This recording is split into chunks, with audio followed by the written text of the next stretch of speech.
ok? Então a gente terminou a aula passada, pessoal, falando, né, sobre aqueles sinais especiais que a gente usa. Principalmente, são sinais para a gente poder fazer o que a gente chama de decomposição, digamos assim, né? Então, por exemplo, esse sinal que a gente vai trabalhar aqui, o primeiro que a gente viu, ó, a gente usa a função degrau unitário em várias coisas. Esse é um sinal especial, por quê? Porque a gente usa toda hora.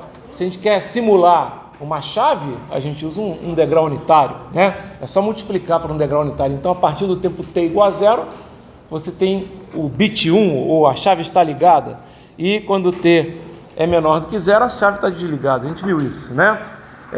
Pega uma função assim, por exemplo, então aqui onde você tem aqui, né, um monte de coisas à esquerda e à direita, e você multiplica pelo degrau, só fica as coisas à direita, né? Fica mais fácil de enxergar isso, tá? Legal? Bom, a gente viu que a partir do degrau unitário a gente pode gerar o pulso retangular, certo? Ok? O pulso retangular que vai do ponto A até o ponto B, né? Do ponto A até o ponto B, ele é U de T menos A menos U de T menos B, sendo A positivo ou negativo. Se for o A negativo, vai ser U de T menos A, que vai dar U de T mais A e assim por diante, certo? Ok? Beleza. Aí a gente viu esse cara aqui que é o complicado, né? Que é a função delta de Dirac, né? Ou o impulso unitário, né? O impulso unitário, ele é um cara que ele não tem nem muita definição matemática para ele, porque ele é zero sempre que você está em alguma coisa diferente de zero. Mas quando é no próprio zero, ele não vale zero. Ele vale uma coisa que tende a infinito. Basicamente é isso que acontece. De modo que a melhor maneira de você imaginar é como se fosse um pulso retangular que ele vai ficando cada vez mais fino, mas que a área é sempre igual a 1. Então, ó, você faz isso. Se eu quiser um pulso mais estreito do que esse aqui, né, e que tem a área 1, o que eu vou ter que fazer? Eu vou ter que chegar e fazer uma coisa assim, ó. É mais estreito, mas ele fica mais alto, certo? Que a área tem que continuar sendo 1, e assim por diante. Legal? Então a gente já viu que é assim. O simbolismo do impulso unitário é esse que está aqui, ó. Né? Você tem aqui, né, um delta de T, que é a letra minúscula, né? E aqui na origem você coloca um cara que tem comprimento 1. Se fossem 2 deltas, você colocaria na origem um cara que tem comprimento 2, e assim por diante. Pode ter 2 deltas? Pode, certo? Pode, certo? Não tem problema nenhum, porque 2 deltas quer dizer que a área vai ser 2, né? Certo? Ok? Basicamente é isso, né? Então, uma coisa que é interessante é que com isso a gente pode tirar algumas informações aqui desse delta, né? Primeira coisa que a gente tem é essa aqui, ó. Se você pegar o delta, né? Essa aqui já tá ali, deixa eu pegar aqui. Se você pegar o delta numa determinada posição T grande, né? Então, ó, o delta está na posição T grande, né? Esse T aqui sendo positivo, ele está na direita. Se você multiplicar por uma função, o que sai é o próprio delta, que está na posição T grande, só que multiplicado pelo valor da função naquele ponto T grande, tá? Por quê? Porque olha só, o delta de T pequeno, φ de T pequeno, é isso aqui, ó, φ de T pequeno. É essa função aqui, ó, φ de T pequeno. Então ela existe para infinitos valores, desde menos infinito até mais infinito, ela existe. Só que quando você multiplica pelo delta, todos os valores que estão fora da onde o delta está, vão ser zerados. Concordam comigo? Vão ser zerados? Pensa bem, né? Tudo que está para cá não é zero, né? Tudo que está desse lado aqui, ó, não é zero. Tudo que está desse lado aqui também não é zero. Quando você multiplicar essa função pelo delta, todas essas partes aqui dessa função, ó, vão se anular. O que vai sobrar? Vai sobrar o valor da função, que é φ no ponto t grande, que multiplica o delta. Por quê? Porque no ponto t grande, o delta existe, certo? Então, vai ser um delta, né, que é multiplicado pelo φ de t? Sim. Então, a área, se você pegar a área, né, digamos assim, do delta, vai ser 1 vezes φ de t. E é isso mesmo que mostra aqui, ó. Se você pegar, né, esse delta aqui que está multiplicado pelo φ de t, olha o que vai acontecer. Vai dar só, né, ó, delta de t menos t grande, é o que eu estou falando. Aqui φ de t é uma função qualquer. Se eu integro dos dois, ó, isso aqui vai dar isso vezes isso. Se eu integro dos dois lados, de menos infinito até mais infinito, isso aqui é um valor constante, não é um valor constante? T grande não é um valor constante? Então, isso aqui pode sair da integral e vai ficar uma integral de delta, mas a gente sabe que a integral de delta vale quanto? Vale 1. Então, se você pegar esse cara aqui e integrar, você tem o valor naquele ponto. E é assim que você vai pegando amostras de uma função. Você pega vários deltas e multiplica pela função. Não interessa como faz isso, mas pensa, pega vários. Espaçados, por exemplo, de 1 segundo, tá bom? Quando você multiplicar esses vários deltas e integrar, o que vai acontecer? Você vai ter valores daquela função que você multiplicou pelos deltas a cada segundo, concorda comigo? Vai ter o φ de t, aqui pode ser um t1, né? Depois t2, porque vai ser um outro delta, t3, está dando para entender? Você vai transformar uma função que é contínua no tempo, que é o φ de t pequeno, numa função discreta no tempo, que são os vários φ de t. φ de t1, φ de t2, φ de t3, está dando para entender o que eu estou falando? Legal? Isso é importante, tá? É isso que eu falei aqui, ó, tá vendo? Certo? Aqui vários deltas espaçados, né? Aí você vai ter o quê? Você vai ter o φ de 0, depois o φ de 1, depois o φ de 2, ou seja, você vai ter esses caras aqui, ó. Esse aqui é o φ de 0, esse aqui é o φ de 1, esse aqui é o φ de 2, ou seja, você está pegando uma função que é contínua no tempo e está amostrando. Notem que tem uma regra para fazer essa amostragem. A gente viu isso na aula passada, né? Se você fizer uma amostragem muito espaçada, pode ser que você não consiga transformar o seu sinal, que é contínuo no tempo, num sinal discreto no tempo de uma maneira correta. Vocês estão vendo ali que se eu colocar aquele sinal ali roxo e fizer a amostragem do jeito que eu estou fazendo, eu vou encontrar as mesmas amostras, concorda comigo? Mas um sinal não tem nada a ver com o outro. O que eu teria que fazer para conseguir um sinal roxo mais bem amostrado? Eu teria que diminuir o intervalo para poder verificar aquelas curvinhas que estão aparecendo ali. Vocês entenderam? Essa diminuição de intervalo a gente ainda vai ver nesse curso em sinais 2, tá bom? Certo? É o teorema da amostragem, que a gente chama. Tá? Mas não precisa ver agora não. Mas a gente faz a amostragem com delta, né? Aí a gente demonstrou que a melhor definição do delta é a derivada do degrau, certo? Então o delta é a derivada do degrau. E aí você vai fazendo, ó, delta é derivada do degrau, então a integral do delta vai ser o degrau, né? Porque é uma função inversa, né? Então, a integral do degrau, a gente vai ver que é uma coisa que a gente chama de rampa. E aí a gente já sabe, né? A integral do degrau é rampa. Se você integra uma constante, você não vai ter uma reta, não é isso? Que a derivada da reta não é uma constante, certo? Então, como assim uma constante? Não é uma constante qualquer, concordo. O degrau, ele só acontece, né? O degrau unitário só acontece se a derivada de t, concorda? E mesmo assim a função não pode ter valores aqui, porque se tiver valores aqui, seria um outro sinal que a gente chama. Se fosse só t, né, você ia ter um sinal assim, certo? Concorda comigo? A derivada seria assim. E esse sinal não é o degrau, esse sinal é o quê? Esse sinal é o valor constante, certo? Para a gente derivar e dar o degrau, a gente tem que ter uma função assim, ó, que só existe a partir de 0, porque o degrau só existe a partir de 0. Legal? E temos também, aí a gente chama isso de rampa unitária, né? Por que a rampa unitária? Porque a derivada é o degrau unitário.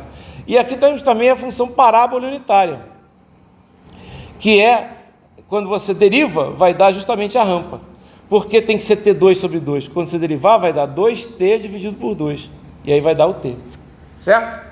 Legal? Por isso que a unitária é T2 sobre 2 e não T2. Legal? Isso a gente viu.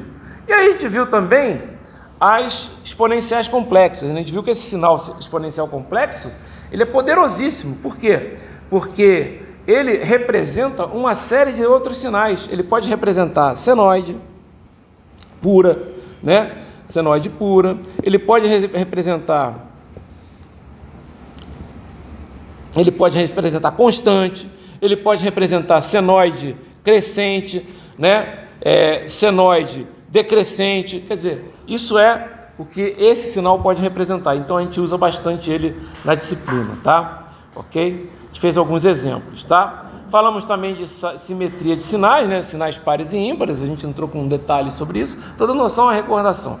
E depois a gente viu que qualquer sinal pode ser decomposto numa parte par e numa parte ímpar, mesmo que o sinal não seja par nem ímpar, certo? Se o sinal é ímpar, a parte par dele é zero, certo? Se o sinal é par, a parte par dele, a parte ímpar dele é zero, certo? E se o sinal não é nem par nem ímpar, você consegue dividir em duas partes, uma parte par e uma parte ímpar, que é dada por essas fórmulas aqui. Eu coloco isso na prova, então você não precisa se preocupar, tá? É importante isso aqui para quê? Quando a gente chegar lá nos sinais 2, lá em série de Fourier, a gente vai usar esses dados aqui para a gente poder... Porque tem umas propriedades legais, ó. Se você pegar e fizer a integral... Isso aqui é um sinal par, estão vendo? Faz a integral dele. Não precisa fazer a integral de menos infinito até mais infinito para descobrir quanto é que é. Basta fazer de 0 até mais infinito e multiplicar por 2. A mesma coisa com um sinal ímpar. Ó, isso aqui não é ímpar? Se você fizer a integral de menos infinito até mais infinito, vai dar o quê? Vai dar 0, né? Então, isso é uma coisa interessante, facilita na hora de fazer algumas contas, certo? Aí a gente começou a fazer uns exercícios e eu pulei um, tá? Que é esse aqui, ó, certo? Eu falei, ó, o macete para você resolver questões desse tipo aqui é só pegar o que está dentro é só substituir, né, o valor do tal pelo qual você anula, né, o delta. Então, por exemplo, aqui, ó, quando é que você vai anular o delta, né? Você vai anular o delta quando o tal aqui, anular o delta que eu falo, o que está dentro do parênteses é zero. Quando é que vai ser o dentro do parênteses é zero? Quando o tal é igual a zero, não é isso? Então, essa integral aqui é só substituir isso aqui por tal igual a zero, vai dar x de t.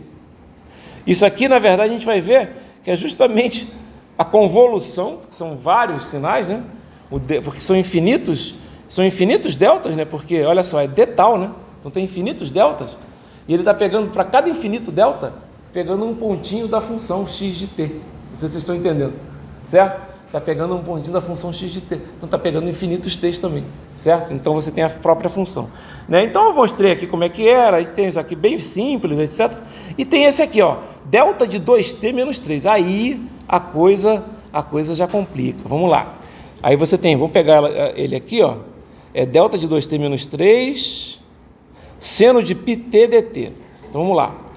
Ele quer descobrir isso aqui, ó, integral, vou botar em outra cor. Só para a gente terminar isso aqui, delta de 2t menos 3, seno de πt dt, de menos infinito até mais infinito. Agora, a primeira coisa que a gente vai fazer é, quando você tem alguma coisa que está modificando t aqui, estão vendo que está modificando t? A gente vai falar sobre isso hoje. Torna esse sistema aqui variante no tempo, tá? A gente vai falar sobre isso. Mas a gente pode fazer o seguinte, vocês concordam que eu podia fazer? Substituindo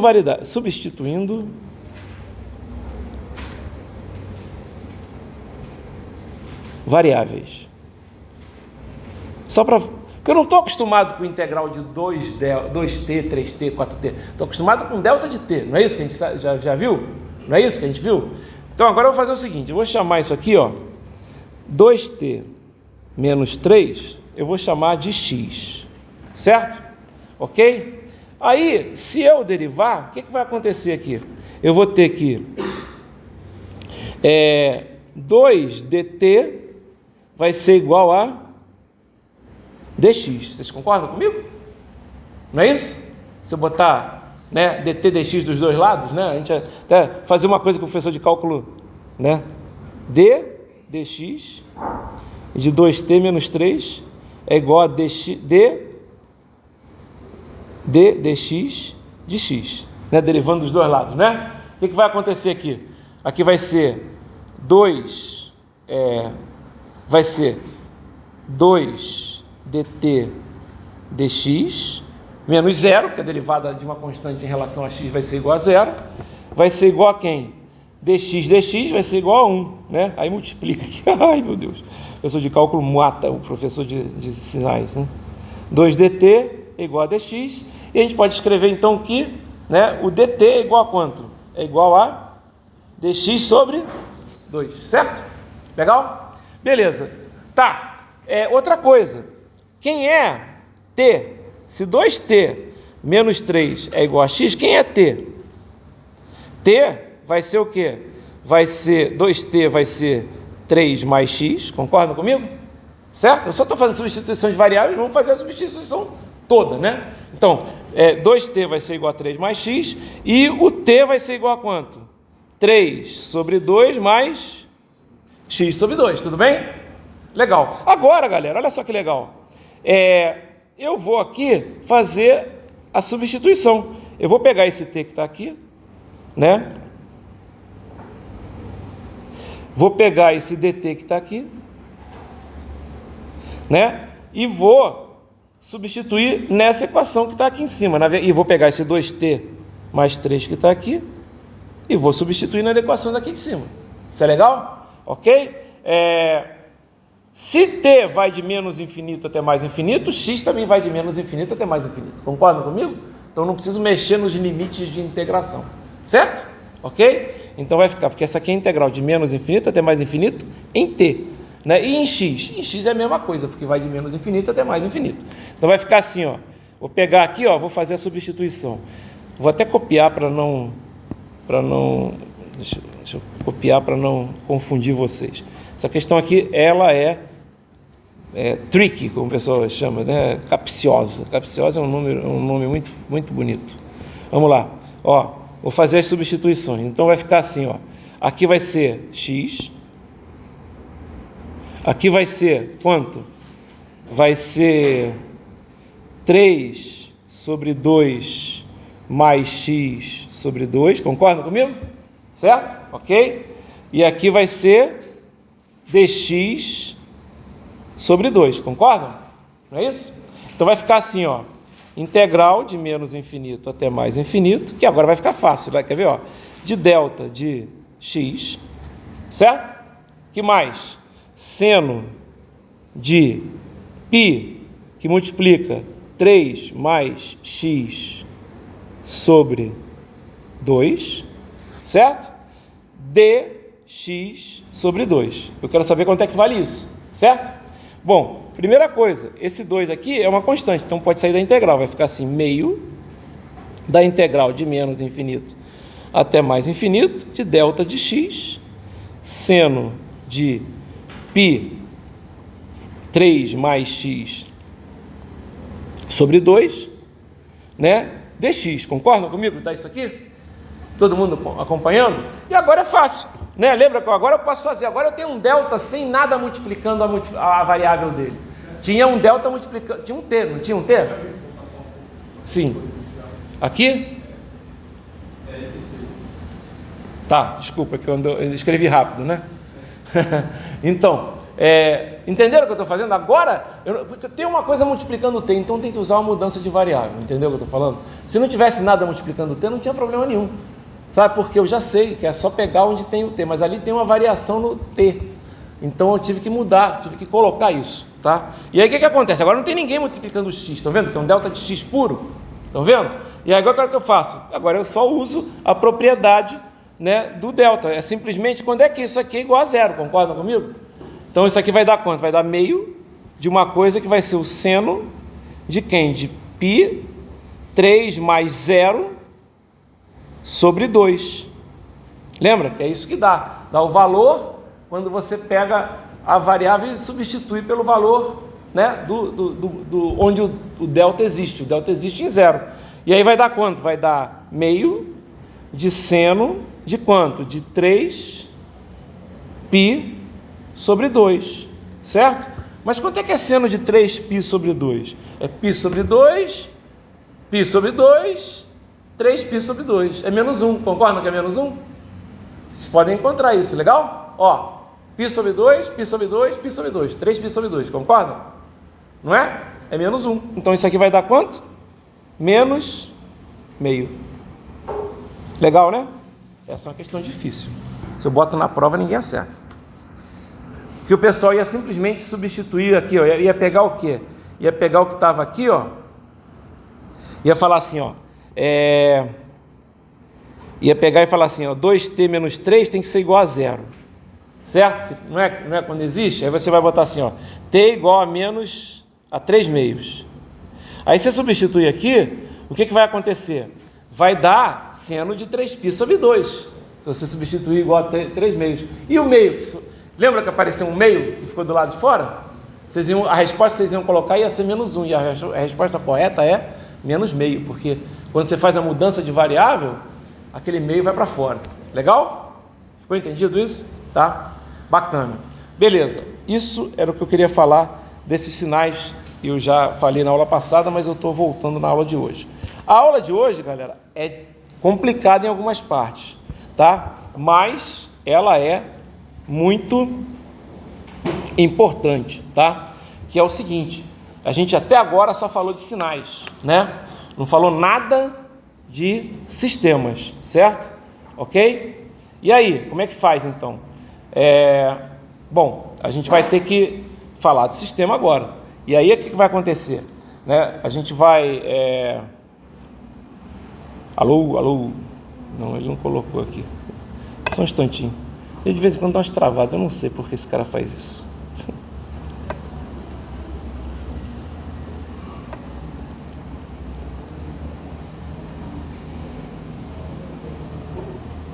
Deixa eu ver se vai voltar ali.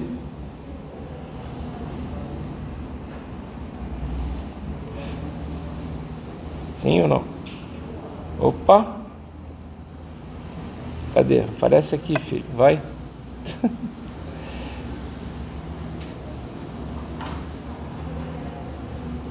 Só um instantinho. Tem backup já, mas de qualquer maneira, porque está funcionando a primeira parte aqui, já gravou. Mas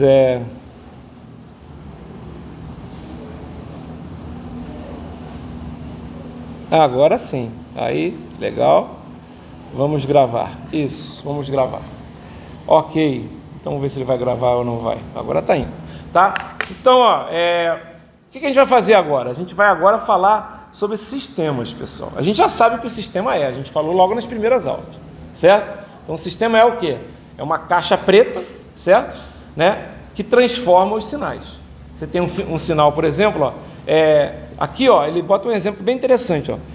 Apesar de ele não ter acertado muito bem o desenho, né? Ele mostra aqui um circuito RC, desse lado aqui, ó, um circuito RC, ok? Então, quando ele se mostra esse circuito RC, ele já parou de gravar aqui, vou até parar porque ele não está gravando, não gostou, deixa para lá.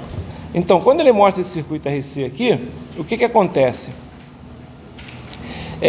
Você tem, né, nesse circuito RC, uma função, né? Tem um hardware ali que vai fazer alguma função. O que ele pode ser? Ele pode ser uma coisa para, por exemplo, pegar um sinal e transformar ele num sinal contínuo, né? Então, vocês, não sei se já tiveram isso, mas vocês vão ter lá em eletrônica, né, uma coisa em que você pode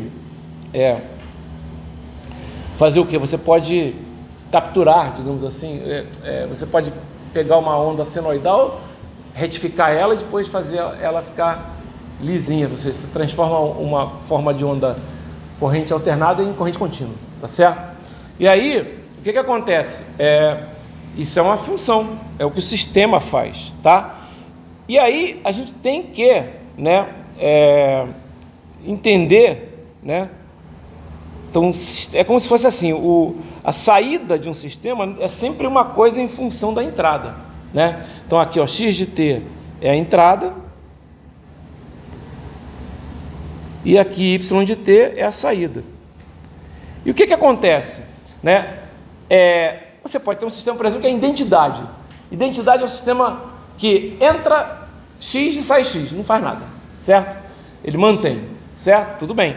Quem seria isso? Por exemplo, um fio, né? Pensa um fio, entra com um sinal de corrente, sai o mesmo sinal de corrente, certo? Ok? Legal? Um resistor vira meio que identidade para a corrente, mas não é uma identidade para a tensão. Concorda comigo? A tensão antes vai ser diferente da tensão depois. Concorda comigo? Se você botar um resistor num circuito, a tensão de entrada vai ser diferente da tensão de saída. Por quê? Porque a diferença de tensão depende da resistência, certo? Ok? Então, esses são vários sistemas. Então, o que a gente tem que fazer?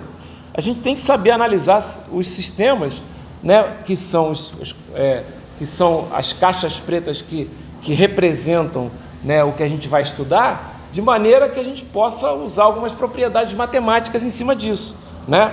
Então, a primeira coisa que a gente faz num sistema é modelar ele matematicamente, certo? E depois a gente vai usar a matemática para trabalhar com os sinais. Lembra que os sinais nada mais são do que funções, certo?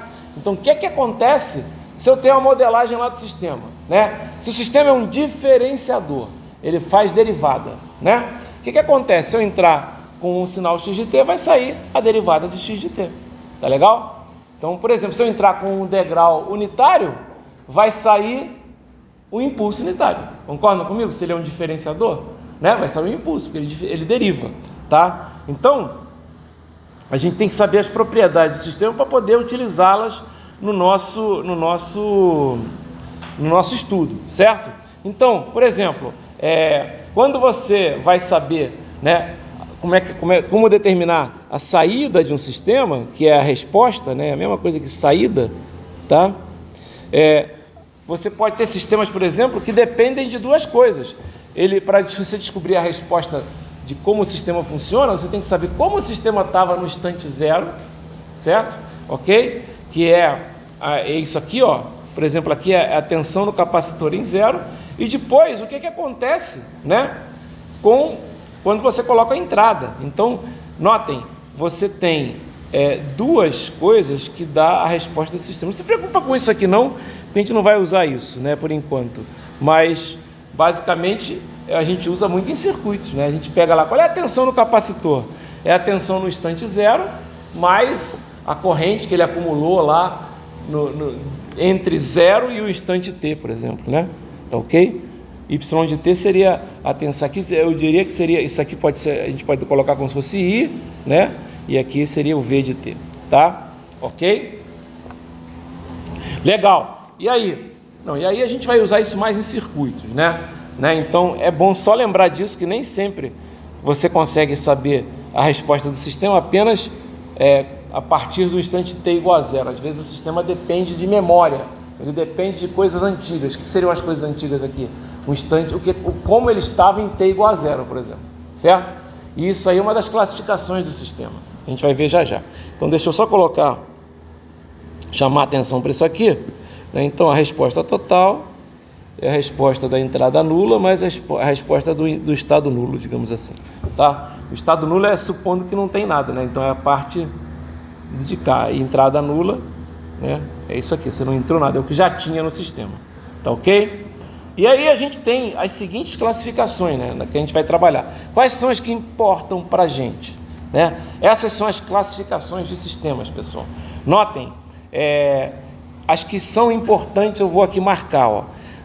Você quer que o sistema seja linear, certo? Como é que você vai descobrir se o sistema é linear ou não? Vou explicar.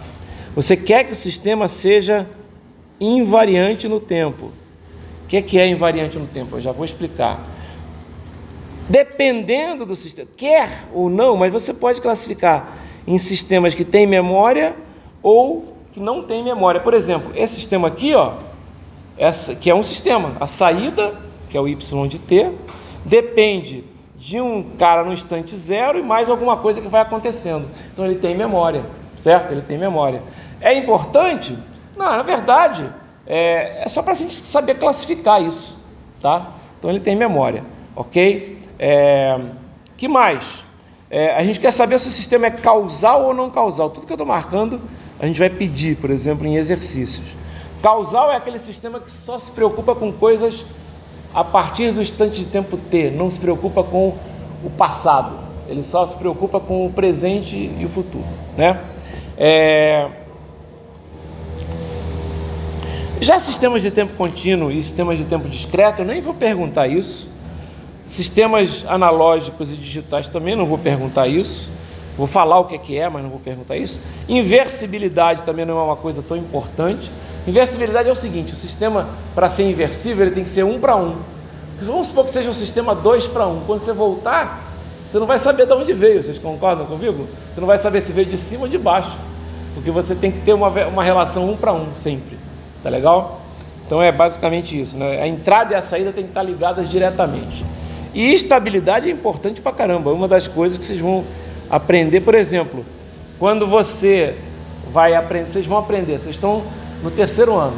No ano que vem vocês vão trabalhar com sistemas de controle, né? Sistemas de controle, pessoal, vocês, para projetar sistemas de controle, vocês projetam baseados em 3 coisas, tá?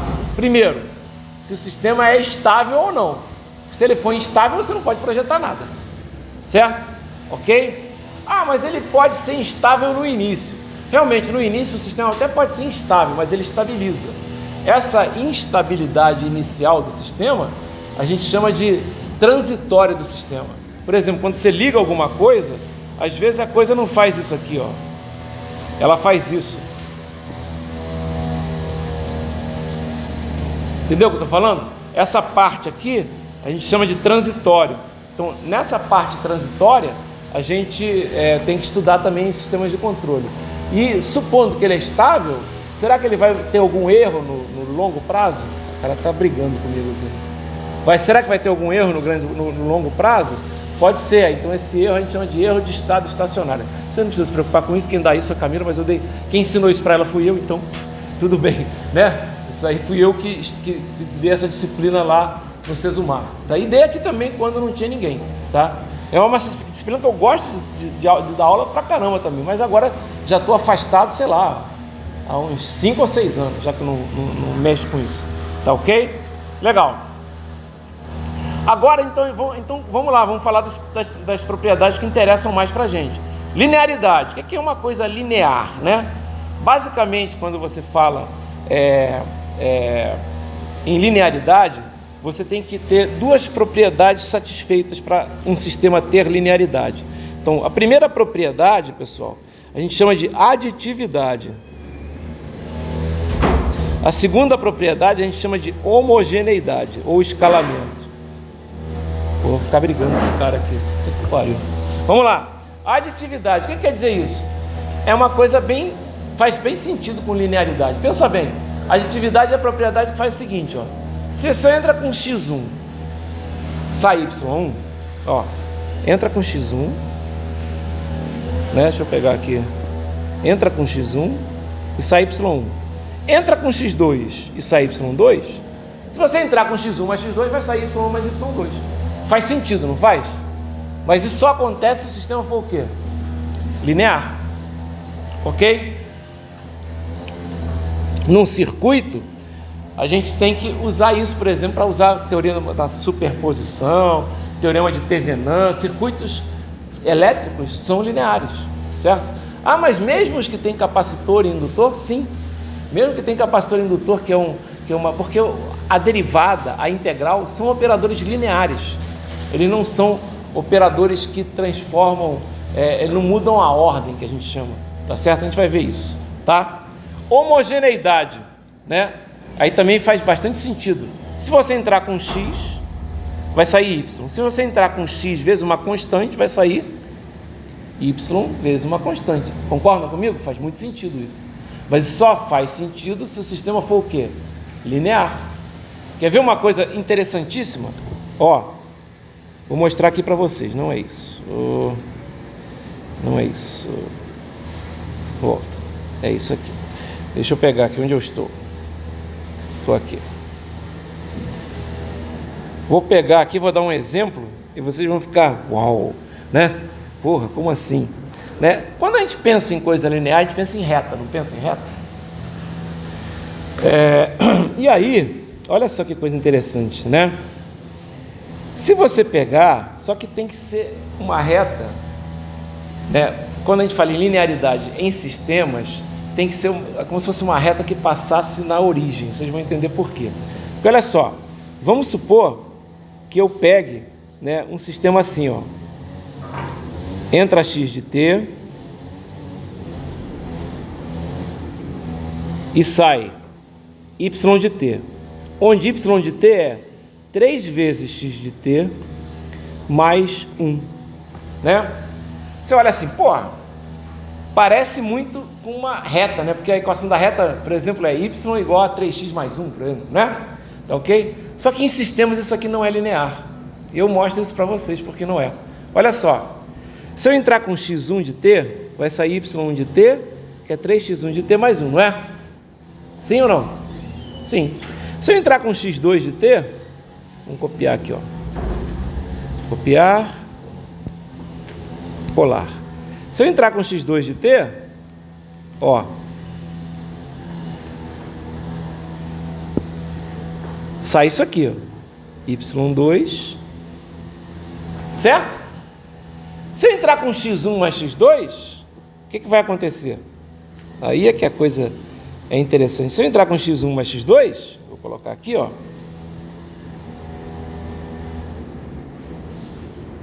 vai sair, né? E vamos chamar isso aqui de x3, por exemplo, né? Vai sair o quê? Vai sair y3 de t, que é 3 vezes x3 de t mais 1, concordam comigo? Não é? Mas quem é x3 de t?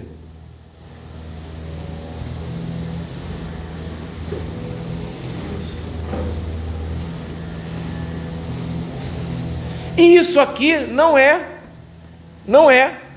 3x1 de t mais 1 mais 3x2 de t mais 1. Porque a soma disso aqui vai dar o quê? Quanto é que vai dar a soma disso aqui? 3x1 de t mais 3x2 de t mais quanto? Mais 2. E aqui embaixo vai dar quanto? Mais 1. Caraca, não é linear mesmo, não é linear. Não é linear. E eu vou explicar porque não é linear. Vocês vão entender. Toda vez que vocês tiverem, e tem um macetão para fazer isso. É um macete, peguem um macete. Olha só.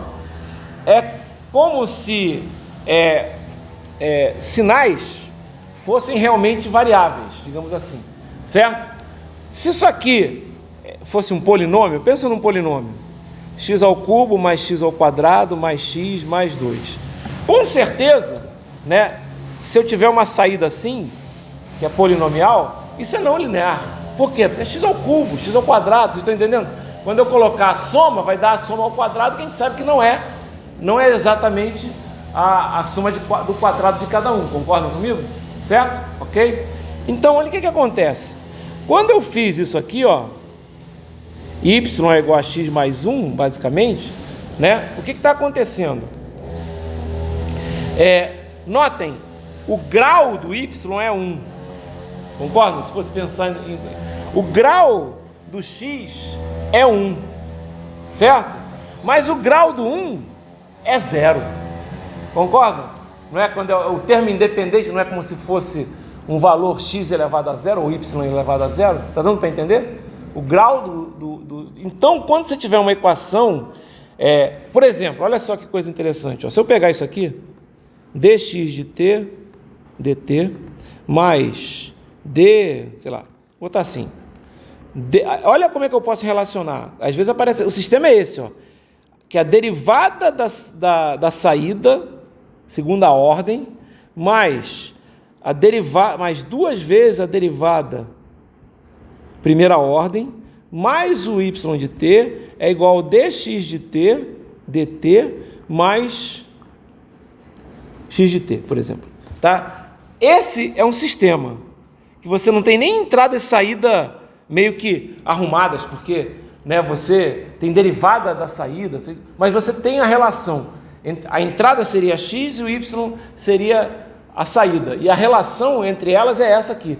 Porra, coisa complicada, como é que eu vou descobrir isso? Não interessa, eu só estou dizendo para vocês que é isso que você tem, tá? A saída vai ser y e o x vai ser a entrada. E a relação entre x e y é essa, né? Seria muito melhor que fosse uma relação bonitinha assim, né? Tá? Ok? Mas não é essa aqui. Por incrível que pareça, essa relação aqui é uma relação linear. Aí você vai falar assim, tá de sacanagem. Tem uma derivada, sim, só que isso aqui, quando você derivar, você concorda que vai dar, vamos chamar, vai dar um outro sinal que seria um y' de t? E não um y' de t ao quadrado, e sim um y' de t? Porque a segunda derivada do sinal no tempo é um sinal no tempo, né? E não é um sinal ao quadrado. Vocês estão entendendo o que eu estou falando? Aqui é a mesma coisa, quando você derivar isso aqui, vai dar um y duas linhas de t. Aliás, era até melhor fazer assim, né? Vocês concordam que até fica bonitinho assim, né? Porque o y' duas linhas, não é isso que você tem? Não é um y de t, não é? E aqui também. Ou seja, todo mundo aqui nessa equação tem a mesma ordem. É tudo ordem 1, ó. 1. Ah, mas esse cara não tem nada a ver. Tudo bem. Da mesma forma que esse cara aqui, né? Não tem nada a ver com esse cara aqui, né? Esse aqui é que tem uma ordem diferente. Esses dois aqui têm a mesma ordem. São dois sinais que não foram elevados ao quadrado, que não foi feito raiz dele, que não foi feito log neperiano dele. Você está sempre na mesma ordem, vocês estão entendendo? Agora, se eu fizer isso aqui, ó, olha que coisa interessante, ó. Quer ver eu transformar esse sistema aqui num sistema não linear? Tirei a segunda derivada e fiz assim, ó. Por que não linear? Porque agora não vai ter um sinal aqui que vai ser y' ao quadrado? Então, o que você vai ter? Nessa equação toda, vai ter caras que vai ter um cara que vai ter ordem 2 e os outros todos têm ordem o quê? 1. Vocês estão entendendo como é que funciona isso? Para entender como é que é essa brincadeira de ordem? Cara, se você dominar isso, você descobre todas as informações de linearidade. É só você ver, não precisa fazer os testes. Eu poderia fazer um teste, por exemplo. Como é que você faria o teste? Eu faria assim, ó. Eu botaria aqui, vou pegar um simples para vocês verem, ó. Vou fazer assim, ó. dy de t, dt é igual a x de t, né? Mais y de t é igual a x de t. Vou mostrar que isso aqui é linear. Aí eu faria assim, ó. dy1 de t, dt mais y1 de t é igual a x1 de t, certo? Depois, eu pegaria... deixa eu pegar aqui. Eu pegaria e faria dy2 de t, dt, mais y2 de t é igual a x2 de t. Somos 2, né? Somos 2, você vai ter d, e você pode escrever assim, ddt de y1 de t, mais y2 de t. Não pode fazer isso? Pode, porque vai ser ddt de y1 mais ddt de y2, não é a mesma coisa que a derivada da soma? Não é isso? A soma das derivadas não é a derivada da soma? Não posso escrever assim? E poderia escrever agora y1 mais y2 de t, e vai dar igual a x1 mais x2. Ou seja, provei que é homogêneo. Provar homogêneo não, provei que é aditivo. Para provar que é homogêneo é só botar um K, e fica facinho também de fazer, certo? Ok? É só multiplicar por K, a derivada de K vezes alguma coisa, é K vezes a derivada, e acabou. E aí, ou seja, é linear. Porra, não parece, né? Pois é, não parece. Mas o macete é esse que eu falei. Se você tiver qualquer coisa, por exemplo, ó, se você tiver aqui, por exemplo, como é que você transformaria aqui em não linear também, ó? Quer ver como é que eu transformo em não linear? Estava assim, não estava assim? Eu falei que era linear assim, não falei? Não é isso? Quer ver eu transformar em não linear? É só pegar e fazer o seguinte, ó. Raiz de t. Não é isso? Qual vai ser a ordem ali do y de t? Meio. Não é isso? Não vai ser a ordem 1. Concorda comigo? Ele não está elevado a meio? O sinal? Então já é não linear. Podia ter colocado também assim, ó. Cosseno de y de t. O cosseno é uma função de um sinal. Então aquilo não é linear, é uma função não linear. Certo? Ok? Então também podia fazer isso. Né? Descobrir, né, não linearidade é mais fácil que descobrir linearidade.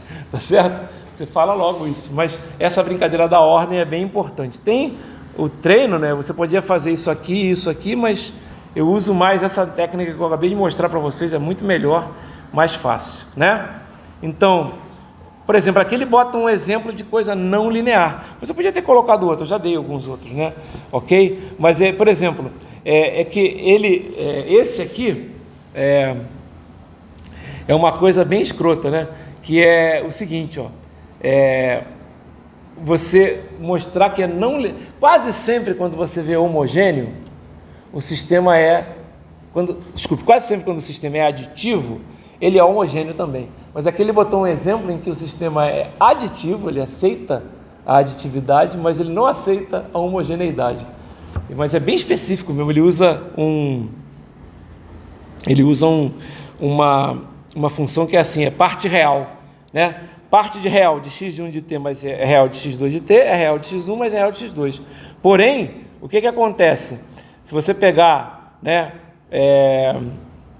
um x de t igual a um sinal que seria o j, né, a parte real, né, de j vezes j não vai dar a mesma coisa, entendeu? Você não vai ter a aditividade aqui, né? Vai ser simplesmente você não vai poder, um vai dar j, outro vai dar menos 1, certo?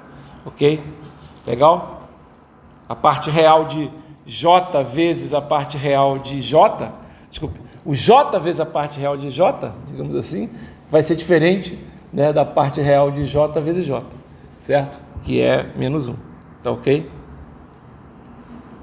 Isso aí realmente é um pouquinho confuso, né? Então ele bota esse exemplo, mas não se preocupa com isso aqui ele só colocou para mostrar que pode acontecer.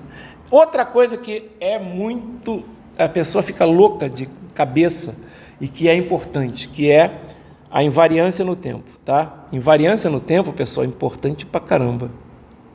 O que é isso, Abel? Bom, linearidade permite que a gente possa fazer superposição, que são coisas excelentes, né? Já a invariância no tempo, pessoal, é uma coisa que é muito mais, eu diria que a linearidade, pra gente, tanto que a primeira coisa que a gente faz, qual é o nosso nome da nossa matéria? Lineares. Estão vendo isso? Por quê? Porque se não for linear, cara, é uma outra matéria totalmente diferente. Você não consegue usar quase nenhum teorema que você pode usar para analisar um sistema, certo? O engenheiro quer que tudo seja linear, mas as coisas não são lineares, tá? O engenheiro, digo mais, o engenheiro quer que as coisas sejam lineares e invariantes no tempo. Como assim? O que é uma coisa invariante no tempo? Linear, vocês já sabem o que é. Qual é a vantagem de ser linear? Que você pode pegar duas entradas, né? E aí você pode somar aquelas duas entradas e você vai, principalmente, se você quiser saber o resultado, não precisa fazer novamente o experimento. Você pode só pegar as saídas e somar. Acabou. Já fez os experimentos. Se não fosse linear, você tinha que pegar com a entrada 1, x1, y1. Entrada x2, y2. E aí depois ia fazer uma entrada x3 que vai dar um outro sinal. Seria diferente se ele não fosse linear, né? Mas a gente vai sempre linearizar quando possível. Quando possível. E aí? Só isso é importante? Não, a gente também quer outra coisa que é muito importante para os engenheiros, que é a invariância no tempo. O que é invariância no tempo? Galera, invariância no tempo tem a ver com o seguinte: eu não quero que, quando eu fiz, a invariância do tempo diz o seguinte: fiz um experimento agora, né? Esperei passar 2 horas, repeti o experimento, o resultado tem que ser o quê? O mesmo, exatamente, o mesmo, ou seja, não varia com o tempo.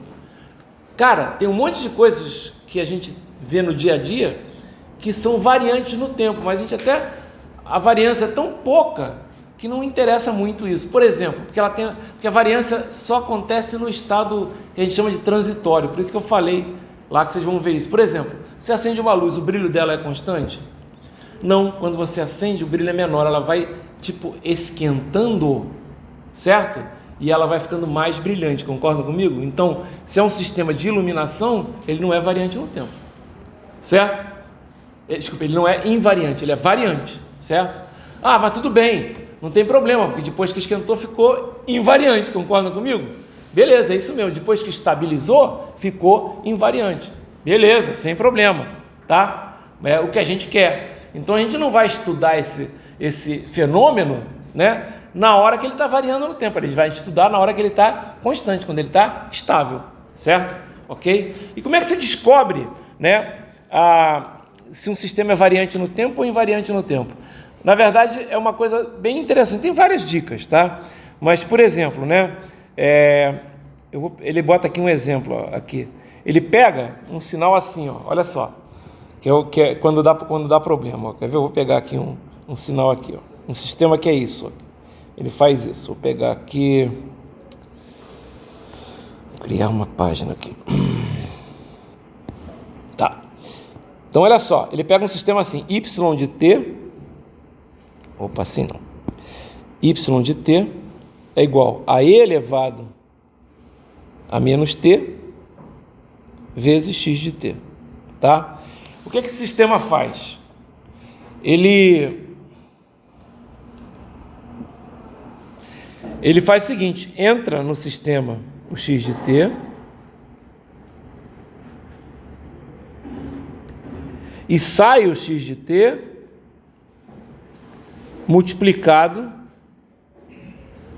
pelo e elevado a menos t, certo? Esse é o que o sistema faz. Eu já vou dizer para vocês que esse sistema aqui é variante no tempo, vocês vão entender por quê. Porque olha só, para ser invariante, o que você tem que fazer? Você tem que fazer o seguinte, ó. Você pega a entrada, ó, pega a entrada. Vou fazer um gráfico aqui para vocês entenderem, ó.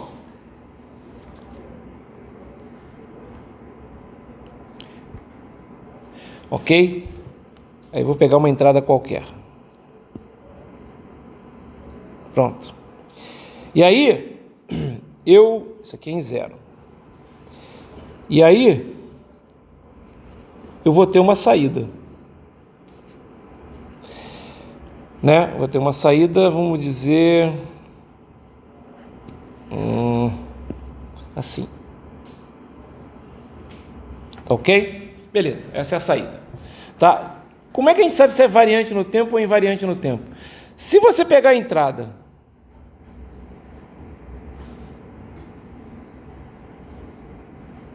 e deslocar t segundos, o que você vai fazer? Você vai pegar esse cara aqui, ó, copiar,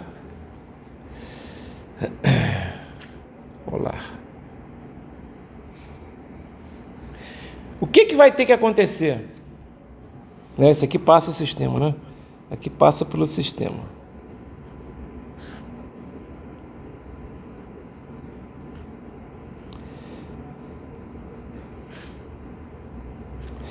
O que vai ter que acontecer? A saída vai ter que estar deslocada de quantos segundos? T segundos. Vocês estão entendendo o que eu estou falando? Então aqui a saída, ó, vai ter que ser igualzinha, só que deslocada de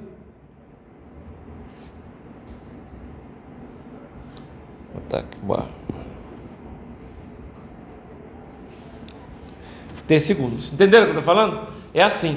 E aí, isso aqui não é igual, não? Não, olha só.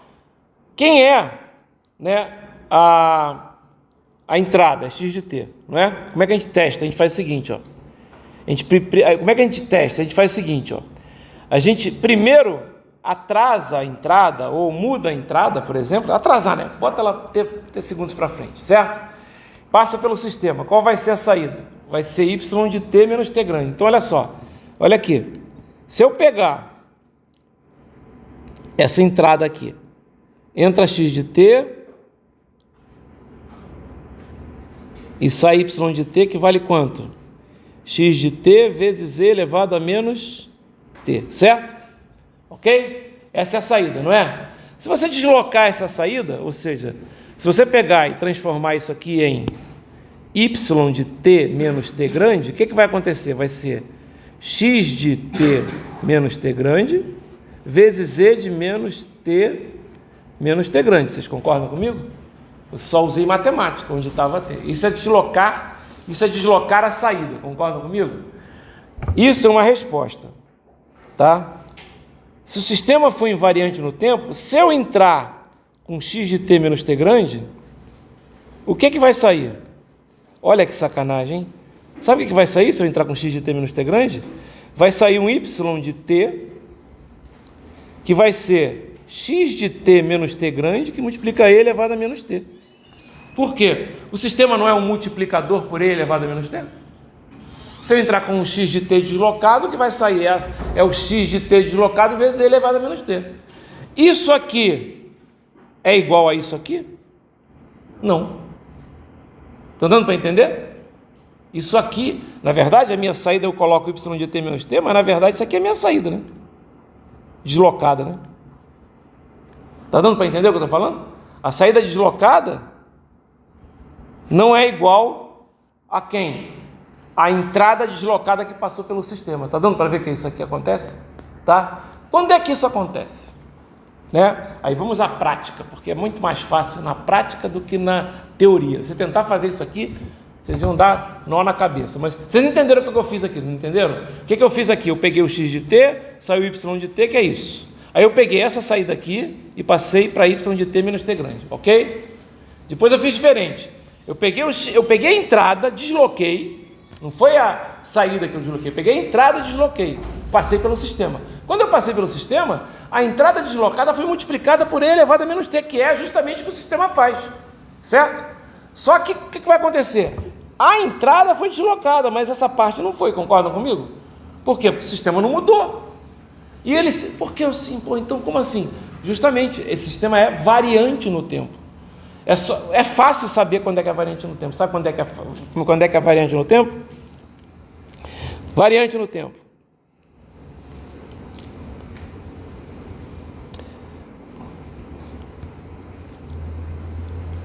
Quando você tem um sistema do tipo função do tempo vezes um sinal, x de t, entendeu? É uma função no tempo.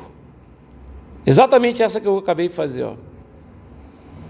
Isso aqui é uma função constante no tempo, vocês estão entendendo? Que multiplica um sinal, não é isso? Então essa é uma... Se fosse, por exemplo, em vez de e elevado a menos t, fosse um cosseno de ômega t, seria a mesma coisa, tá ok? Seria a mesma coisa. Seria variante no tempo também, é uma função do tempo. Ou isso é importante, né? O t do sinal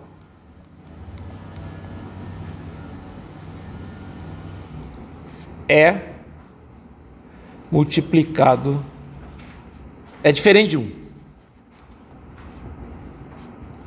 Por exemplo, se a saída é essa aqui, ó, se entra x de t e sai y de t, que é igual a x de 2t, variante no tempo. Tá dando para entender?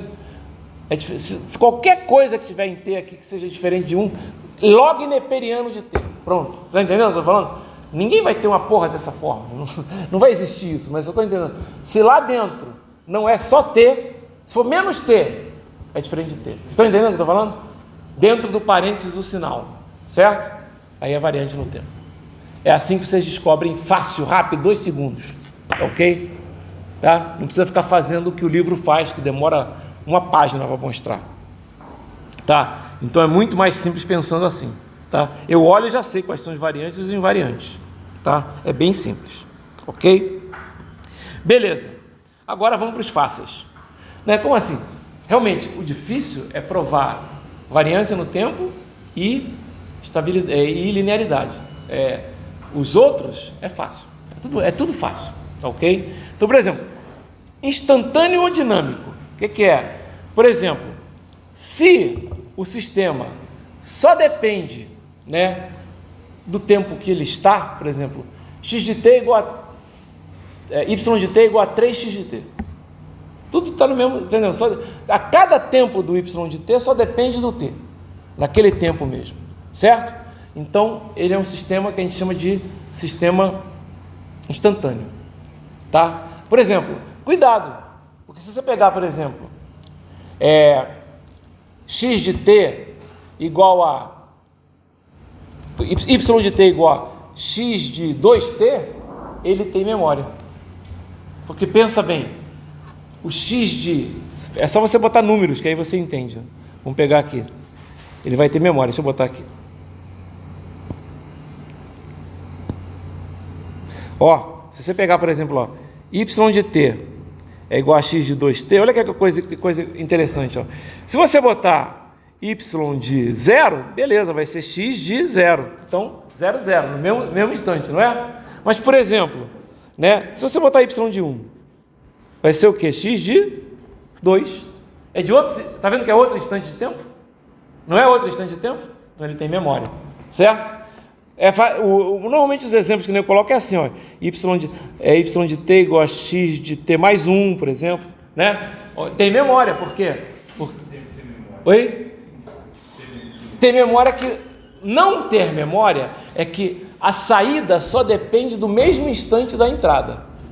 Por exemplo, olha só, y de t é igual, olha só, esse sistema aqui, ó, 2x de t mais 2, ele é um sistema que não tem memória, mas ele não é linear, certo? A gente já viu isso, que ele não vai ser linear, mas ele não tem memória.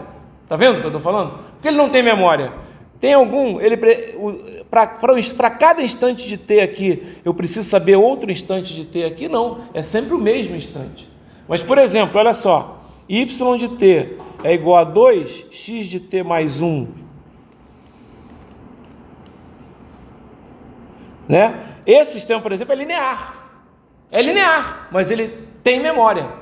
Eu estou falando que, na verdade, linearidade, eu já estou querendo colocar isso aqui, linearidade, variância no tempo, memória, não depende, não é assim, tipo, é um e é outro, vocês estão entendendo? Pode ser os dois, é isso que eu estou falando. Aqui no caso, ó, ele é linear e tem memória. Por quê? Se eu pegar o y de 0, ele vai depender de quem? Do x de 1. Concordam comigo? Ele não vai depender do x de 1? Sim ou não? Certo? Ok? Por exemplo, se você pegar y de t é igual a x de menos t, tem memória, né?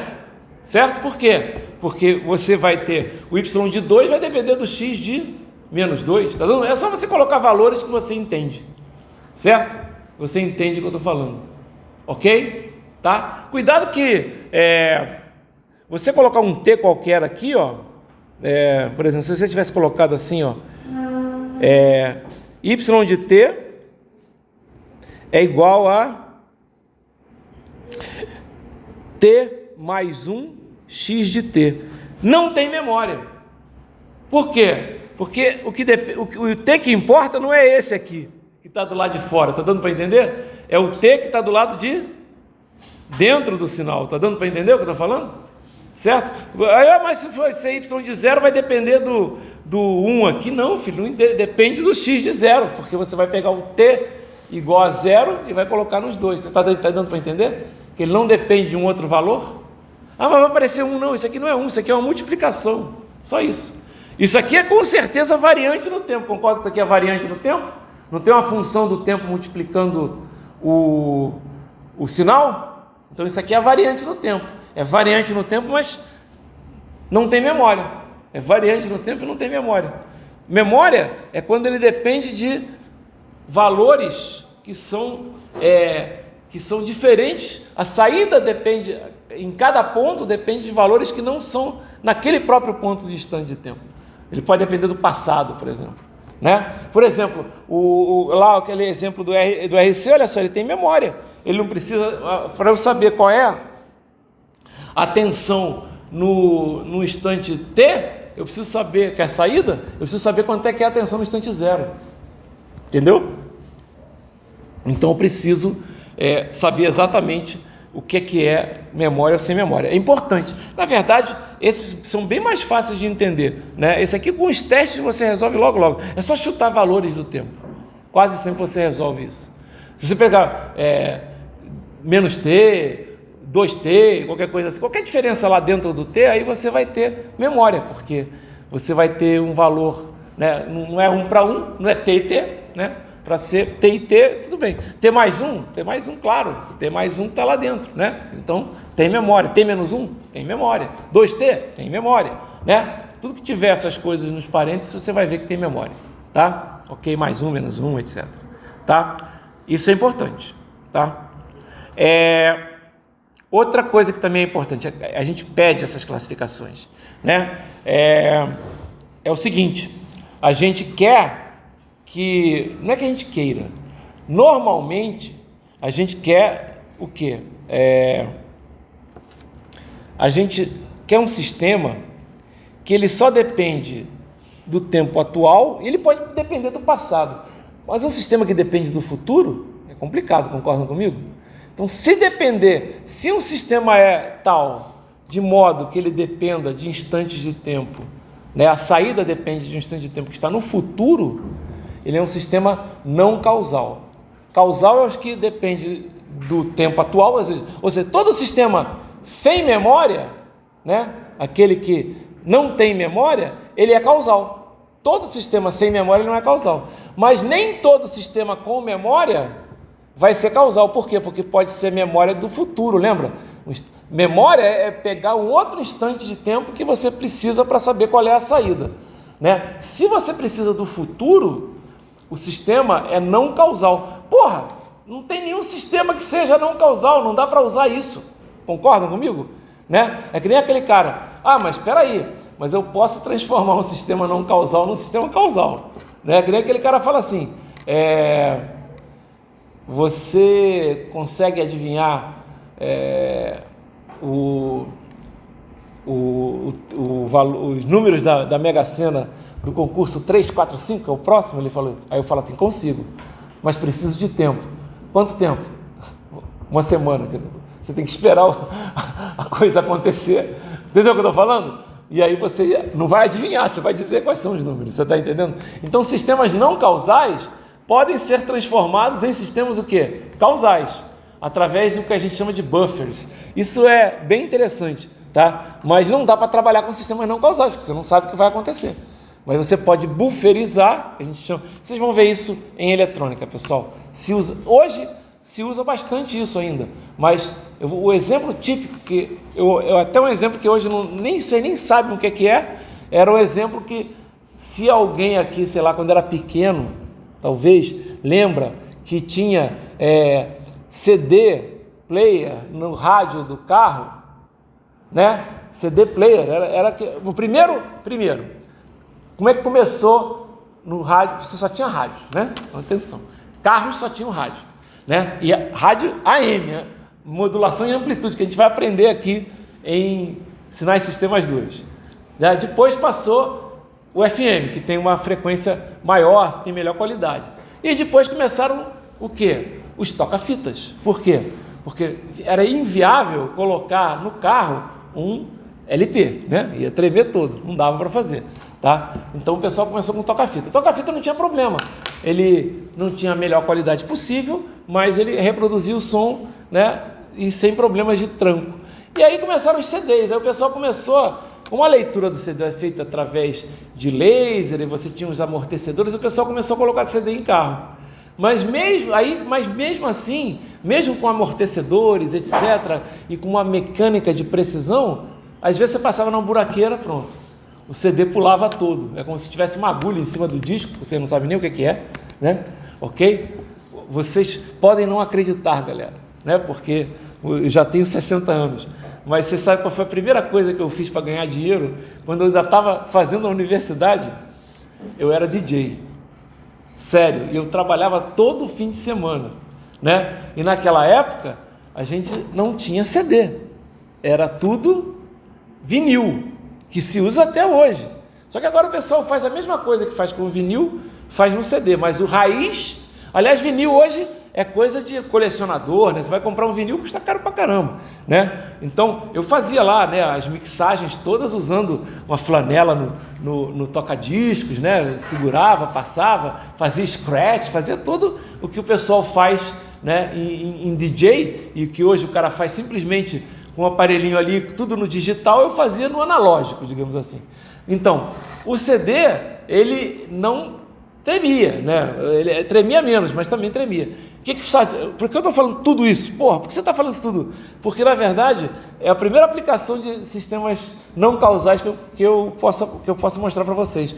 Se você começaram a aparecer CDs no mercado, tocadores de CD para carro, que eles gravavam o que estava acontecendo. Então, antes de tocar. Então, o que acontecia? Ele já gravava e depois só tocava quando ele sabia que não tinha nenhum problema com a leitura. Então, ele estava pegando coisa do futuro, vocês estão entendendo? Ele estava tocando no presente. Mas aí você tinha um atraso, vocês concordam comigo? Você tinha um atraso, mas tudo bem. Pelo menos quando passava no buraco, você não sentia nada. Porque naquela hora, aquela parte já tinha sido gravada da música, digamos assim. Seria uma coisa mais ou menos assim, tá? Ele gravava antes, ou então ele passava no buraco, via que tinha um problema, gravava de novo, e aí você só ia ler a parte boa, porque o buraco já foi. Você está entendendo? Ele previa isso, tá? É o buffer que a gente chama, né? Isso também usava-se para impressoras, coisas desse tipo, tá? Mas é interessante. Causalidade é muito fácil de saber, é só saber se não depende do futuro, né?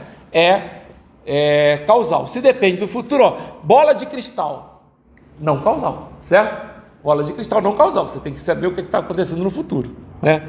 Ok? Aí dá para fazer, tá?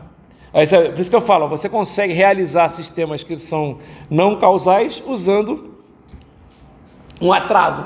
É o que eu falei, né? Em vez de você pegar o sinal naquela hora, você pega o sinal, você atrasa o sinal, e aí você... mas aí deu problema, não tem problema. Ele continua lendo fisicamente, como ele já lê e já está com o buffer, ele descarta o que estava errado e coloca para você o que estava certo, entendeu?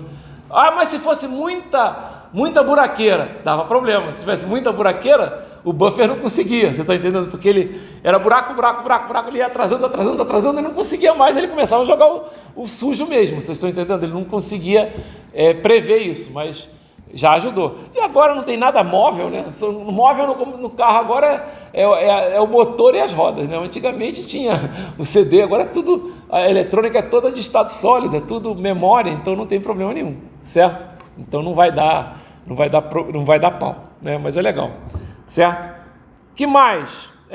Essa classificação que eu quero terminar hoje, as classificações de sistemas, tá?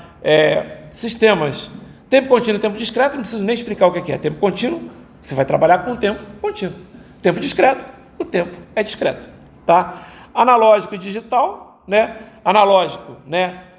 A amplitude é como se fosse contínuo e discreto, só que em vez de ser no eixo horizontal, é no eixo vertical, tá? Legal? E inversibilidade, aquilo que eu falei que esse eu não vou pedir, né? Se o sistema é inversível ou não inversível, né? Se o sistema é inversível, é uma relação 1 para 1. Se não for inversível, na verdade é o seguinte: você pega o sistema, se você pega o sistema e pega o inverso do sistema e multiplica e dá 1, é óbvio que vai dar um sistema inversível, mas tem sistemas que não são inversíveis, tá ok? Né? Por exemplo, aqui, esse aqui é um sistema não inversível. Por quê? Porque não é 1 para 1, Você tem 2 entradas e uma saída. Todos os sistemas que são 2 entradas e uma saída, qualquer coisa assim, não é inversível, porque você não sabe qual é a entrada, né? Você não consegue fazer 1 para 1, tá ok? Agora, isso aqui é importante, estabilidade. Estabilidade é importante pra caramba. Estabilidade, ele chama de BIBO. BIBO vem de Bounded Input, Bounded Output, ou seja, entrada limitada gera uma saída limitada. O que quer dizer isso? Olha só, tá vendo aqui, isso aqui é um x de t que está limitado entre 2 valores, tá vendo? O que está saindo? Um y de t que está limitado entre 2 valores. Legal? Agora, olha esse sistema, você está entrando com um x de t que está limitado entre 2 valores, não é? Olha a saída, ela está limitada? Não. Então, quando acontece isso, deixa eu colocar aqui mais uma folha. Olha só, se você pegar sistemas simples, lineares, normalmente você não tem nenhum problema. Então, por exemplo, o sistema é assim, y de t é igual a x de t mais 2. Se isso aqui for limitado, obviamente, o y de t vai ser limitado, porque no máximo vai chegar em 2. O y de t não pode ir para infinito, certo? Aí você pega, por exemplo, agora você pega um outro assim, x de t é igual, y de t é igual a 1 sobre x de t. Aí você fala, é limitado, né? Não. Se você pode pegar o 1x de t que é limitado, por exemplo, x de t igual a 0 não é uma coisa limitada? Não é? Bota aqui, quanto é que vai dar o y de t? Se você botar x de t igual a 0. Vai dar infinito, 1 sobre 0. Concorda comigo? Então, o que acontece? Apesar de parecer que isso aqui é estável, isso aqui é totalmente instável. Agora, quer ver eu transformar essa porra que é estável um instável numa coisa estável? Quer ver? Olha só, y de t é igual a cosseno de 1 sobre x de t. Por quê? Olha só, 1 sobre x de t, se x de t for igual a zero, vai ser infinito, não é? Cosseno de infinito, quanto é que é? Cara, eu não sei. Cosseno de infinito eu não sei. Mas o cosseno só pode ser um número entre -1 e 1. Concordam comigo? Então a saída vai ser o quê? Limitada. Tá vendo o que eu estou falando? Tá? Isso aí é legal. Às vezes o cara faz essas pegadinhas. Se bem que, vamos combinar, isso aqui é matemática, né, galera? Eu não costumo colocar sistemas tão babacas assim, sabe? Mas, às vezes, o livro coloca como exemplo. É que, na verdade, é só para o cara entender direito o que é limitado e o que é que não é limitado. Entendeu o que eu estou falando? Tem funções que limitam o sistema, tá? Ok? Se bem que é o seguinte, né? A gente falou, cosseno tem que estar entre -1 e 1, né?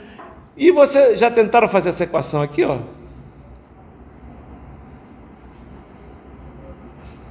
Impossível, não é. Se x for um número complexo, não é impossível. Entendeu o que eu estou falando? Se x for um número complexo, não é impossível, tá? Dá para fazer. Depois eu posso, se vocês quiserem, eu faço um dia para vocês verem como é que é, tá? Você tem que usar a fórmula de Euler, etc. Mas é engraçado que na verdade, para números complexos, sim. A gente está pensando em números reais, sistemas físicos são sistemas reais, né? Mas sistemas podem ser complexos, entre aspas, não de complexidade, sim de números complexos. Entenderam o que eu falei? Tá? Isso aqui é importante, tá? O que é importante? Eu marquei aqui em cima, vou voltar, a gente viu tudo já do que é importante, ó. Vou voltar lá no início, tá? Ó, o que é importante? Estabilidade, causalidade, memória, invariância no tempo, linearidade. O que não é tão importante? Tempo contínuo, tempo discreto. Não é que não seja importante, ninguém se preocupa com isso, tá? A inversibilidade em alguns casos, mas tempo contínuo e tempo discreto é só uma classificação. Não tem, o que é isso aqui? É tempo contínuo e tempo discreto? Beleza, tempo contínuo e tempo discreto. Os outros não, os outros são importantes, porque se o sistema não for linear, ele não vai obedecer algumas coisas. Vocês estão entendendo? Essas outras, o que eu quero falar é o seguinte, todas essas classificações são cumulativas. Eu posso falar que o sistema é linear, invariante no tempo, com memória, causal, tempo discreto, analógico, inversível e estável. Vocês estão entendendo? Eu posso juntar tudo. Mas essas três que eu risquei aqui não seriam tão importantes. Normalmente na prova eu pergunto, dado o sistema a seguir, então eu coloco lá um sistema qualquer, ó, y de t é igual a 3x de t mais 2. Classifique ele em, diga se ele é linear, invariante no tempo, com memória, causal e estável. Vocês estão entendendo o que eu estou falando? Então, ó, por exemplo, ele é linear? Não é linear. É variante no tempo? É invariante no tempo, que é um x de t mesmo, beleza. Tem memória? Não tem memória, né? Dá para ver aqui. É causal? É causal, porque ele não tem memória, é causal, certo? Não tem memória, é causal. É estável? É estável, porque se tiver um x de t estável, o y de t vai ser estável. Entenderam o que eu estou falando? E essas perguntas caem na prova. Eu coloco um sistema e mando classificar. Ou então eu coloco, por exemplo, várias entradas e saídas e pergunto, olhando para aquelas entradas, se dá para falar se o sistema é linear ou não, se ele pode ser causal ou não, e assim por diante. Por exemplo, eu pego um sistema que é assim, ó, a saída, você tem saída, por exemplo, tem saída aqui no sistema, um sistema que seria discreto no tempo.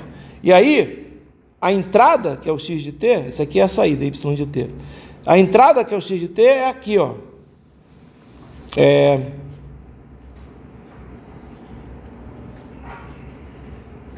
Ela começa em 1, por exemplo. Esse sistema aqui é um sistema não causal. Por quê? Já tem saída em 0, enquanto não tem nem entrada em 0. Vocês estão entendendo o que eu estou falando? Não tem nem entrada, ó. Em 0 não tem nada. Aqui, ó. Tá vendo? Ou seja, se já tem saída em 0, né, é porque depende de algum valor futuro do x. Concordam comigo? Depende do valor futuro, porque você já tem saída. Dependeu do valor futuro. Legal? Esse é um sistema não causal, tá? Eu acho que a gente agora tem mais coisas, acho que não. Aí tá, só para finalizar, ó. As coisas que interessam, né? Na verdade aqui, ó. Ele pega, por exemplo, um circuito RC e classifica, ó.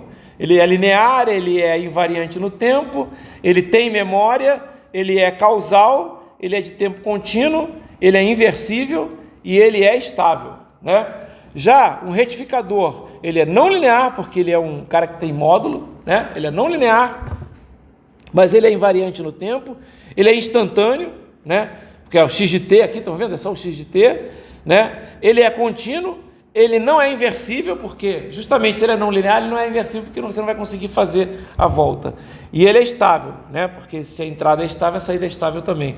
Aqui, ó, x, y de t, um outro sistema qualquer, igual a x de t mais 2. Linear, mas se fosse x de t mais 2, seria não linear, tá dando para entender? Mas x de t, tudo entre parênteses, mais 2, né? Ok? Ficou entendido? Tá? Então aqui, ó, ele é linear? É invariante no tempo? É dinâmico? Tem memória, né? O y de 0, por exemplo, depende do x de 2, né? É causal? Não, porque ele depende, por exemplo, o y de 0 depende do x de 2, né? É contínuo? É inversível? Porque é só um deslocamento, né? É fácil voltar. E é estável? Também, né? Por quê? Porque o y de t é simplesmente um deslocamento do x de t. Se o x de t for uma coisa estável, o y de t também vai ser. Tá ok? E aí, a gente conseguiu finalizar toda a classificação de sistemas, tá?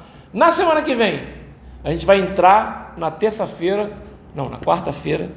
Venham com a cabeça livre, porque a gente vai começar a falar sobre convolução, que é o último assunto. E aí a gente já vai marcar a nossa prova, eu já vou fazer a lista, além daquelas listas que eu dei, aquela lista inicial, eu vou fazer a lista para a prova, certo? Que vale mais 1,5 ponto.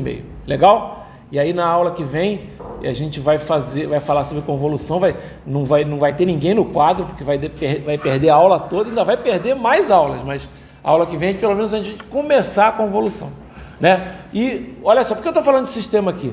Porque a convolução, notem, uma parte da convolução a gente já entendeu um pouco na aula de hoje por causa do delta de t lá, tá? Mas uma das coisas que você pode, para você poder usar a convolução, o sistema tem que ser linear e tem que ser invariante no tempo. Por isso que o nosso livro se chama Sistemas Lineares, mas a gente vai também falar invariante no tempo. Porque o que vale para você poder fazer a convolução é essas duas coisas. Aí vocês vão ver, a convolução gráfica, que é o que a gente vai fazer, é bem complicado. Porém, a gente, depois de terminar a convolução, terminou o primeiro bimestre do nosso semestre, tá ok? Que é de sinais 1. O segundo é a transformada de Laplace. A transformada de Laplace transforma a convolução numa operação simples, de multiplicação. E aí você não tem que se preocupar em convoluir nada, né? Já facilita bastante, vamos combinar, né? Convoluir não é nada fácil, tá? Principalmente graficamente, vocês vão ver que, eu sempre eu explico convolução, explico de uma maneira mais detalhada possível, coloco todos os casos possíveis, tá? Porém, vocês vão ver que quando você for fazer isso na prova, mesmo colocando um sisteminha simples, quase todo mundo se dá mal na convolução, tá? Por quê? Porque não é uma operação tão simples, é uma operação que você tem que saber inverter sinal, deslocar sinal, multiplicar sinal, integrar sinal, tudo isso aparece na convolução, tá? No final vai sair um valor, é bonitinho, né? É a saída, né? Na verdade, a gente fala, se você conhece um sistema, você diz que você conhece ele a partir do momento que você descobre qual é a resposta ao impulso do sistema. A gente vai explicar isso em convolução. E aí você consegue fazer, qualquer entrada você consegue fazer a saída só conhecendo um sinal, que é a resposta ao impulso, tá? E isso é bom pra caramba, porque aí você não precisa fazer, senão a nossa engenharia seria tentativa e erro. Se você tiver sistemas lineares, com a convolução você não é tentativa e erro, você sabe qual vai ser a saída. Você está entendendo? Você não precisa testar tudo, só faz um teste. Legal? Bacana. Falou, galera. Até...